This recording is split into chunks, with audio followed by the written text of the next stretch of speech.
marketing leader with years of experience and an incredible savvy for all things social media, data, marketing. I'm really excited to have her. I must confess, Melinda, before I reached out to you, I had to take a deep breath. When I thought about who should I ask to be a guest here on Coffee Club, I thought, I wonder if I could get Melinda Byerley to come on the show. And here we are. Thanks so much for joining us. Thanks for having me, Marshall. I'm really excited to share your thoughts and experience and wisdom out with the Sprinklr community. We've got customers, we've got coworkers, we've got friends and family, all kinds of folks watching both live and in recording. For those of you who are live, I want to invite you to jump into the conversation yourselves. Post a question or comment here on the YouTube chat feature, and a member of the Coffee Club team will grab that question and share it with us so that we can make inquiries of Melinda. Melinda, I've tried to give a little bit of introduction as best I can from the outside, but I wonder, could you tell our audience a little bit about yourself and your work to kick us off? Sure. So I started in Silicon Valley almost 20 years ago. I got my start working for eBay as one of the category managers. So I come to technology from the business side. A fun fact about me is that I actually have a theater degree. So I'm part of a group of us who came into tech sort of in a different part of our lives. But over the last 20 years, I've been a general manager, I've been a VP of marketing, I've held pretty much all the hats in the marketing organization. And now I run my own consultancy called Timeshare CMO. And I also host a podcast called Staying Alive in Tech, where we discuss the oral history, the first person oral history of Silicon Valley. Oh, that's fantastic. Why do you do a podcast about the history of Silicon Valley? Well, it's very funny. My consultancy is entirely virtual. And a lot of people said to me, you have a great phone voice. You should do a podcast. And every marketer is trying to grow their skills. And I think it's good advice for young folks as you're coming up through your career. There's going to be new technologies that come as you go in your career. And part of doing it is learning how to use it so you can advise others. But I wanted to add some value. There are a lot of great marketing podcasts out there, a lot of great marketing and technology podcasts. And when I thought about what was unique about myself and what I brought to the table, it was the fact that I have lived here now for the last 20 years.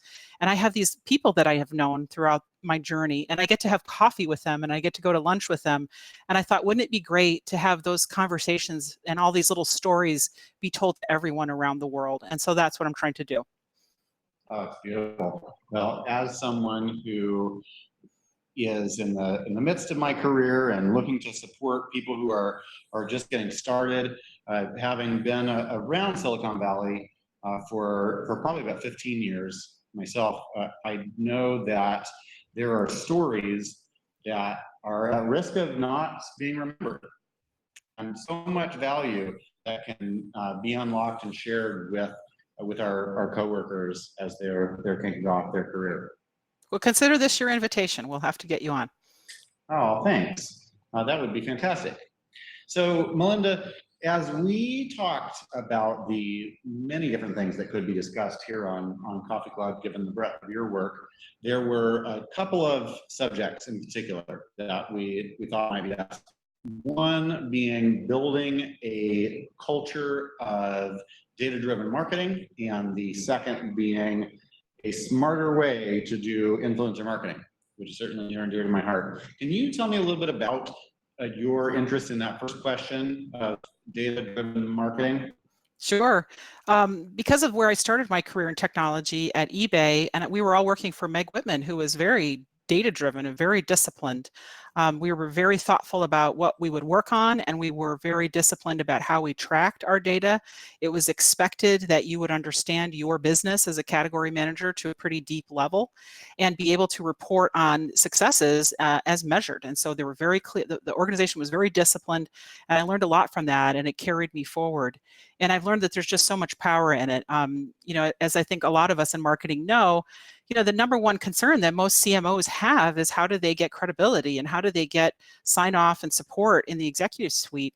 And a lot of that comes down to our ability to measure what we can do. And I would argue that as the years have gone on, the tools have helped us so much. They've given us insight into things we didn't have. 20 years ago, we didn't have AdWords, for example, and we didn't have Google Analytics really 20 years ago. So we've gotten all this great insight, all this great data. And in fact, to the point now where we're almost drowning in data. We have data from Facebook, we have data from Sprinklr, yes, we have data from Google Analytics and our email tools, and now weblog data and Splunk or Amplitude, or all of the many tools that are out there, and they're siloed, but they require maintenance. And I think the real issue is that there's not a lot of trust.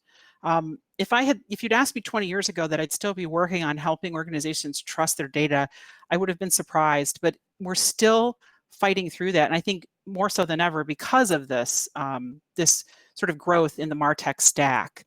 So more than ever, I think, is needed this sort of classic discipline and focus on choosing KPIs or OKRs that match the business objectives, and then gaining consensus around those metrics and driving them. So is it a question of trusting the data, or is it trusting ourselves, or something in between? Yes. So there's a couple of parts to this. One is, marketing needs to have credibility in the C-suite, and in order to accomplish its objectives. And the unfortunate reality is that the marketing data that we deal with is often a lot fuzzier than and particularly in technology, than the engineering and the finance organizations are used to. And the reason our data is fuzzy has to do with how cookies work, which is a whole other podcast. But I think marketers struggle to tell that story inside the organization. And so as a result, they struggle to prove their effectiveness, to get credit for the work that they're doing. They can feel it. You can feel that it's happening. You can observe it. You can do things like lift. But when you can get more precise, you can get more credibility. But at the same time, if they don't trust the marketers, or if they don't trust the data, they don't trust the marketers, and vice versa. So sometimes it's not always a question of the marketer's credibility, but sometimes the data hasn't been well presented, it hasn't been well understood. The education hasn't happened to understand about why this data comes from and where it comes from, and when it can be fuzzy and why it's still useful. And as a result, there's just sort of this mashup of, I don't trust it, therefore nothing is happening, or we're not getting what we want, or maybe it's marketing's fault because they can't explain it. Interesting. So it's not as simple as put out content that can be attributed to, and then track the resulting sales qualified leads and pipeline? That's true. That's true. I mean, and not to pick on you as a vendor, but I think, and I know lots of great folks that work at tech vendors, but the tool isn't usually the problem. I mean, the tool, if you're unhappy with Google Analytics 360, installing Adobe Analytics isn't going to change the problem, isn't going to solve the problem, and vice versa. It's not that one tool is better or worse than the other. I mean, they have their advantages and disadvantages, but the fundamental problem isn't the tool.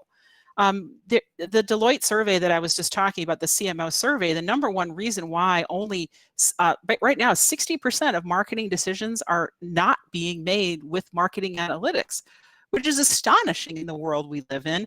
But the number one reason why that's not happening is that companies say that they don't have the people or the process in place in order to leverage the data they currently have. People and process. So how do you build an organization in that direction? What are some of the things that you advise? So I think when it comes, I think we're definitely seeing the rise of marketing operations, sort of in the way that we've seen the rise of dev operations. This has become an important part of the marketing team. It used to be that there was somebody who also ran email and then also held the stack, did all of the relationships with the vendors, but this is becoming a specialty now. So I think there's real power in sort of there being someone who has the ability to understand the stack, but that data also has to be maintained and managed on a cross-functional basis. So I'll give you a case study. Sometimes the concrete is easier than the abstract.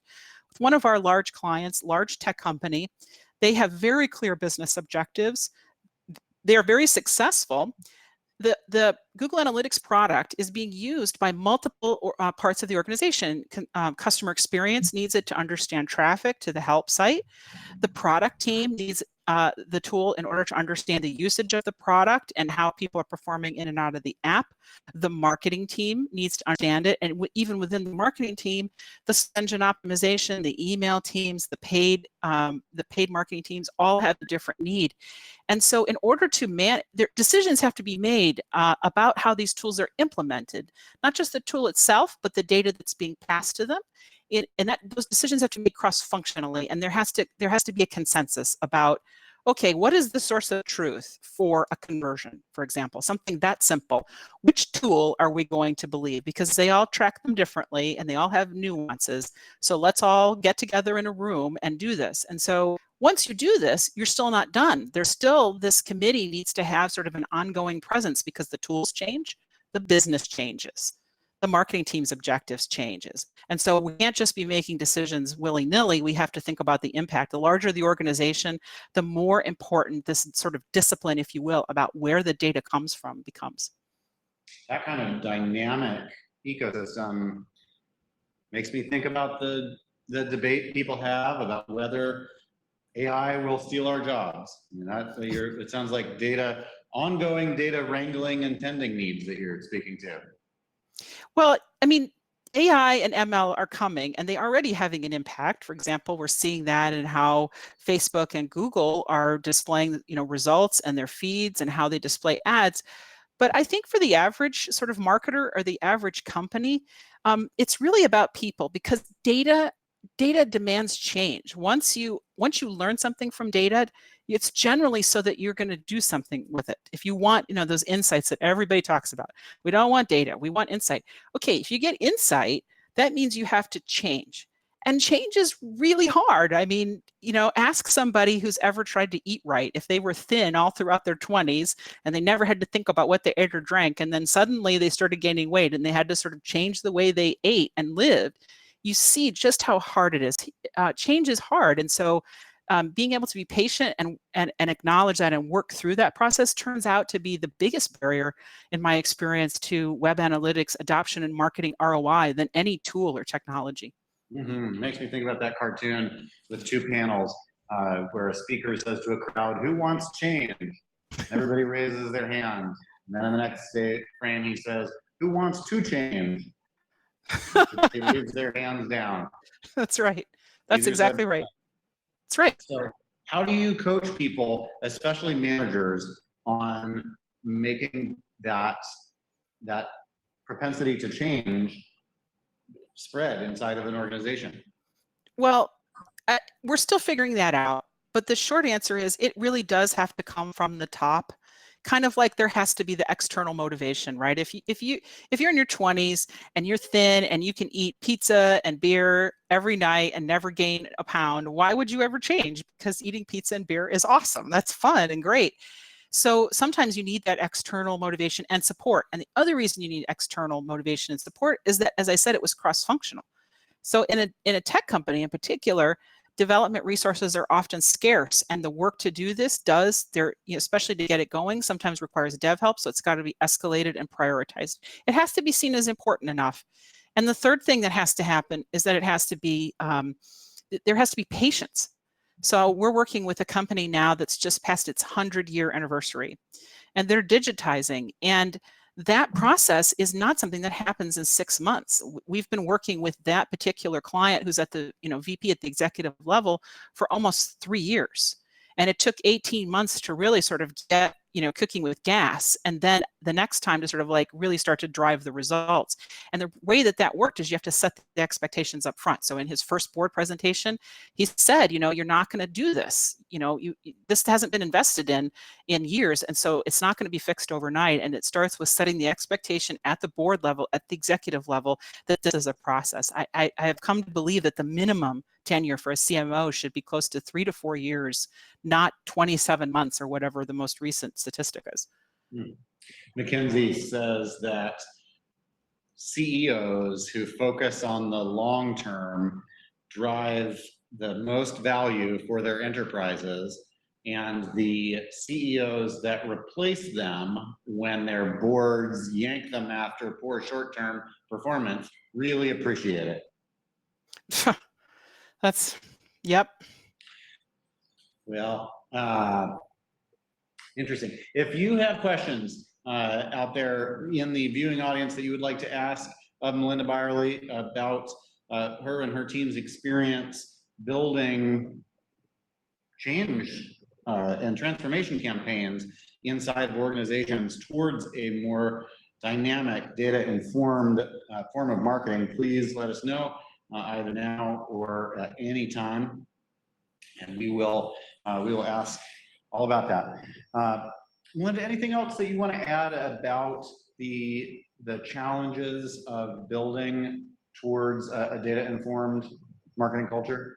Just that it is possible. I think there's been a bit of like hopelessness that you sometimes feel like, well, it's really hard. So, but it is doable. And these projects I've just told you about were big, gnarly projects. Most companies are not needing that level of complexity. But it's amazing what you can do in a solid year if you're focused on it. And just know that whoever tells you that this is possible, if they're telling you it's going to happen overnight, be very cautious, be very, very, very thoughtful about this. Recognize that the challenge is not it's not the intelligence of your people. It's not even their drive or their capacity or the tools. It's just change. It's just recognizing it takes time to change and be ready to give the team time to make that change.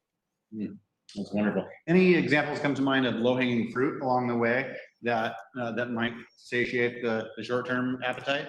Oh, sure. I mean, there's just, one of the clients we went into recently, I mean, they've been struggling for years. They're a publicly traded company. They've relied on their internal metrics. A lot of times, especially if they're web-driven or if they're developer-driven companies, there's not a lot of understanding about the value that web analytics can bring. There's the belief of like, well, we don't need Google, we can build it ourselves. And that's true in many ways for the use of the internal app.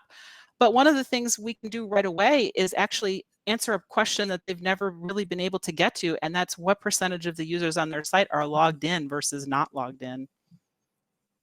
Oh, interesting. And what do they do with that information? Well, when a company, so in this case, if you want to if your goal is acquisition, you need to understand whether your marketing campaigns are resulting in new customers, or if you're on the product team, you need to be able to you want to be able to segment that data and look at the usage of people by whether they are your customers or not. And send different messages out to them. Yep. That level of granularity sounds great. Is granularity one of the primary benefits of instrumentation? Oh, yeah, because you can't take action on a high level metric. So it's all very well and good to know that you have a conversion rate of X, but if you can't say why the conversion rate is X or for what segments or for what channels, it's very hard to take action and to drive that metric. To grow the success and avert resources from non-successes. Great. Well, speaking of lessons learned, I would love to transition over to the second subject that we intend to discuss, that being influencer marketing. Everybody wants to do influencer marketing. Everybody wants to talk about influencer marketing. There is a degree of cynicism that is developing around influencer marketing, and I think that it is a terrible shame. I love, especially B2B, but really any kind of influencer marketing done with intelligence and integrity and authenticity and community in mind. And I'm really excited to hear your thoughts about how to do it right. What can you tell us? Well, thank you. So as the process that I just described to you was what we went through with the DVD Netflix team. They will be our client. They've been our client for over 4 years. We started working with them exactly as I just described to you, which is getting instrumentation and analytics set up and building trust in the organization between the executive team, finance, engineering, and marketing, so that when marketing was reporting on its results, the teams would believe that, would trust that this team was doing what it needed to do. So we're not an influencer marketing agency. We're kind of a problem-solving agency that starts in the data. And we were lucky that our clients, Vanessa Fisk and Annie Young at DVD Netflix, they really know their customers. They're some of the strongest brand people I've ever known in my career. And they have a very clear segmentation and a very clear picture of who they were going to target in this influencer campaign. They had an existing campaign. It was a classic sort of traditional macro influencer campaign, but it didn't feel right for them. One, it was more expensive. This is more of a longer term play. This DVD is not streaming, so it's got different resources, right? This isn't technically a huge growth business. It's more of a maintenance type of business, and so it's a different sort of playing field. So figuring out who we were going to target was one of them. But second is when Vanessa and I sat and talked at length, and remember, this is after trust has been built over a couple of years. We're sitting in a conference room for about 8 hours talking about, well, what is the future of influencer marketing? And it really became very clear that, bringing my experience at eBay, working with community, that's where the opportunity was. That what DVD Netflix didn't have was a community of people. People are passionate about film, particularly in certain niches like sci-fi, horror, animation. People, and everybody likes to talk about movies, and there's just a huge opportunity to connect people. And so from that, we talked about, well, how could influencer marketing sort of come with that? And it really became clear that micro influencers, again, here's where the data led us, because it was clear that the engagement rates for micro influencers, the number of comments per post, that all the data we saw at the time, which was now almost 3 years ago, was leading us in that direction. So we built, again, sort of with integrity, a custom platform with them, in order to basically create a process and a system around it, so that the group of influencers could, and they're now called the directors, it's the DVD Nation, and they are able to log into this platform. They can tweet and post from Facebook on that platform. They can upload screenshots or links to the value-added activities that they're doing, and there's a reward and gamification system for them. So they receive points that they can trade in for Amazon gift cards or swag. But what they'll tell you about this program when you talk to them, and they have been on webinars, the people that actually participate in the program have talked about this publicly, they feel like they're part of a community of people that support each other, with people that have something in common. And their relationship with the brand has grown even closer over the years. They went to Disney together. DVD brought in David Rather, who's a screenwriter for Roseanne for 11 seasons and also blogs for them, to teach them about how to write better blog posts, for example. And so it's really about investing in this sort of passionate community, and really, and as Vanessa likes to say, and I give her all the credit, you don't buy passion, you earn it. She was pretty uncomfortable with this sort of mercenary approach in influence marketing, but it's really looking for people that are passionate about the brand or about the space. I think if you talk about B2B, like you said, it's really about who's passionate about the space, who's for real, who's authentic here, and then working to build an honest and authentic relationship. On top of that, and I'm almost finished, it has to be FTC compliant. I'm old-fashioned. One of the first sort of values of my own company is don't break the law. The FTC makes it very clear that financial relationships should be disclosed. They make it very easy to have a safe harbor. In fact, the DVD Nation cannot receive any points unless they use those hashtags in their posts. So, and in fact, if you use the hashtag tools, you will see that the correlation level for ad or promo with hashtag DVD Nation is incredibly high. It's like 99%, because there are some people who are not in the program that use the hashtag. So, I'm not a lawyer, so I can't say, ka-ching, this is FTC compliant. But what we've heard from so many brand people after this is like, wow, like I didn't even know this was possible. There's a fear that if we acknowledge it as an ad, that it won't be useful. And I think that's proven to be nonsense. Fantastic. Well, I know that the Timeshare CMO blog post about that campaign was really instructive and inspiring.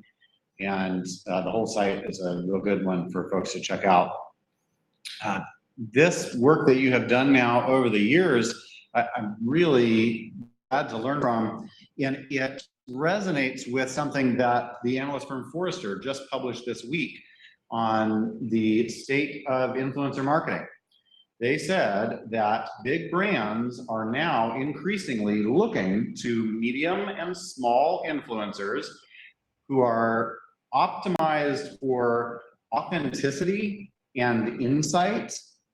They are no longer looking primarily for influencers with organic reach. Instead, many brands are realizing that if they can get great breakthrough content from real, authentic, passionate community members, then they can put paid media behind that content and get the best of all worlds. So I think that approach that you have been taking is increasingly being validated by many of the biggest companies in the world. That's great to hear. And it's the right thing for customers. It's the right thing for the businesses themselves. So that's to be celebrated. Speaking of great social media content, I want to wrap up our show here today with a mention. I just have to say, you are so good at Twitter. It's amazing.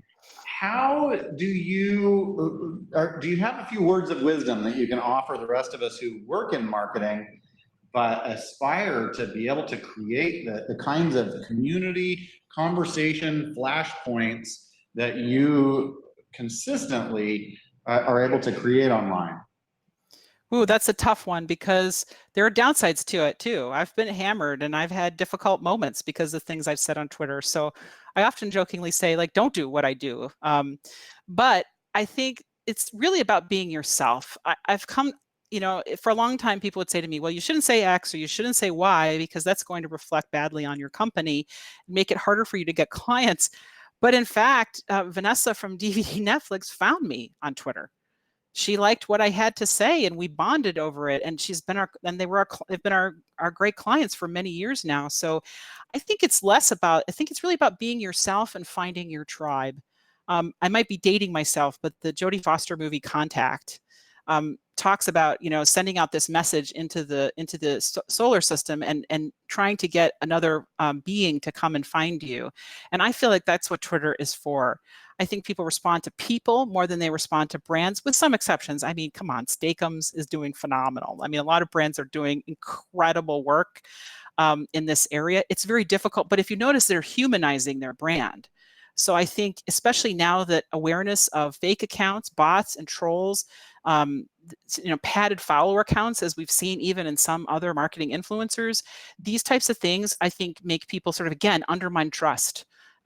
This is just a thing that has been a part of my career starting at eBay, where we knew that if we didn't create a safe place to do commerce, that it was going to be difficult to grow. I think that that's been a theme. And so it's like the more authentic you are, the more people trust you, even when you say what they don't agree with. I'd say be brave, be yourself. And you don't have to talk politics if that's not your thing.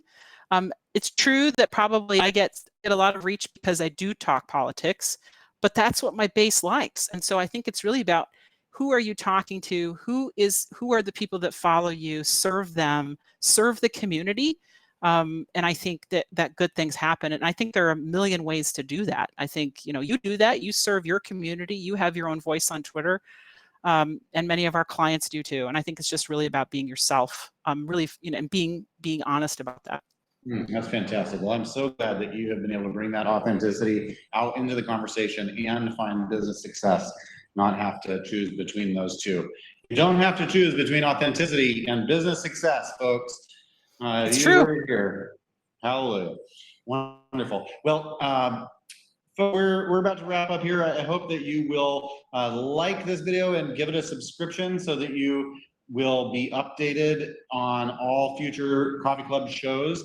I love Coffee Club. That we aspire to live that dream, to combine authenticity and hopefully it'll be helpful to the business too. I will tell you one thing. I feel smarter after this conversation, and I don't think it was just the coffee. I really, really appreciate your insights and experience. Melinda, your openness and honesty and authenticity and the stories from the field. So please, folks, go and connect with Melinda on Twitter. It's pretty awesome to be her Twitter buddy. And Melinda, I want to thank you again for joining us today. Thanks for having me, Marshall. It was great. Thank you. All right, everybody, have a great rest of the week. We'll see you next week on Coffee Club. Bye-bye.